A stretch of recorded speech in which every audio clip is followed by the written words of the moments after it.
मैं आप सबका धन्यवाद देता हूं। अचानक आपको बुलाना पड़ गया और ये जानकारी हमारे लोगों को भी नहीं थी कि इस तरह की बात होगी। हालांकि ये सूचना मिल रही थी कि लखनऊ से जो मुख्यमंत्री उनके सबसे बड़े अधिकारी हैं और प्रमुख सचिव का जगह जगह फोन जा रहा है कि जहां भारतीय जनता पार्टी हारे वहां पर काउंटिंग स्लो करिए। मुख्यमंत्री के प्रमुख सचिव डीएम्स को फोन कर रहे हैं कि जहां बीजेपी हारे वहां पर काउंटिंग स्लो होनी चाहिए। और यही नहीं, अगर हम पिछला चुनाव देखें तो जो भारतीय जनता पार्टी की हार हुई है 47 सीटें ऐसी हैं जो 5000 के अंदर कम वोट में हुई हैं।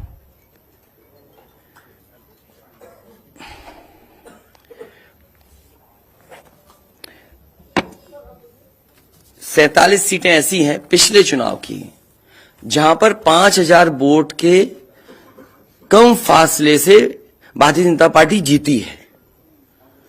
और जो आज देखने को मिला है बनारस में कि जहां ईवीएम्स ले जाई जा रही थीं, एक ट्रक पकड़ा गया, 2 ट्रक लेकर के भाग गए। अगर सरकार चोरी नहीं कर रही थी, ये वोट की चोरी जो नहीं कर रही थी, तो कम से कम बताए कि एक गाड़ी रोक ली, पकड़ी गई, लाइव है, अभी भी हम लाइव देख सकते हैं। 2 गाड़ियां क्यों भागी?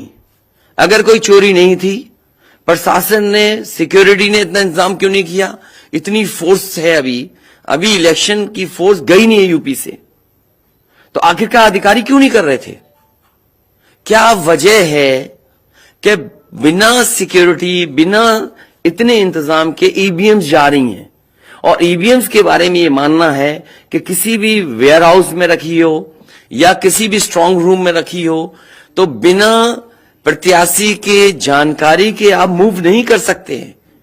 अगर आपको ईवीएम्स को मूव करना है तो कम से कम जो प्रत्याशी चुनाव लड़ रहे हैं उनकी जानकारी में होना चाहिए। और सोचिए, मुख्यमंत्री आवास से प्रमुख सचिव, मुख्यमंत्री जगह जगह फोन कर रहे हो और डीएम्स को बता रहे हो। ये घबरा गए उसी दिन जिस दिन अखबारों में कुछ जगह आया कि कहीं पार्क की सफाई हो रही है, कहीं घर की सफाई हो रही है। और आप में से वो लोग हैं जो जमीन पर घूमे, जो जमीन पर चुनाव चल रहा है, वो भारतीय जनता पार्टी के खिलाफ था, जनता के अंदर नाराजगी थी।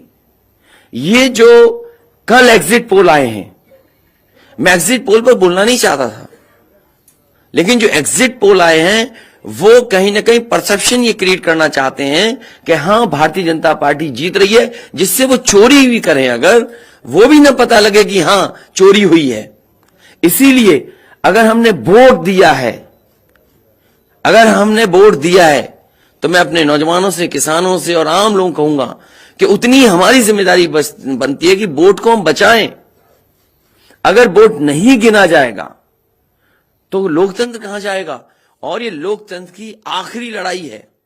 मैंने कई बार कहा कि उत्तर प्रदेश का चुनाव लोकतंत्र की आखिरी लड़ाई है।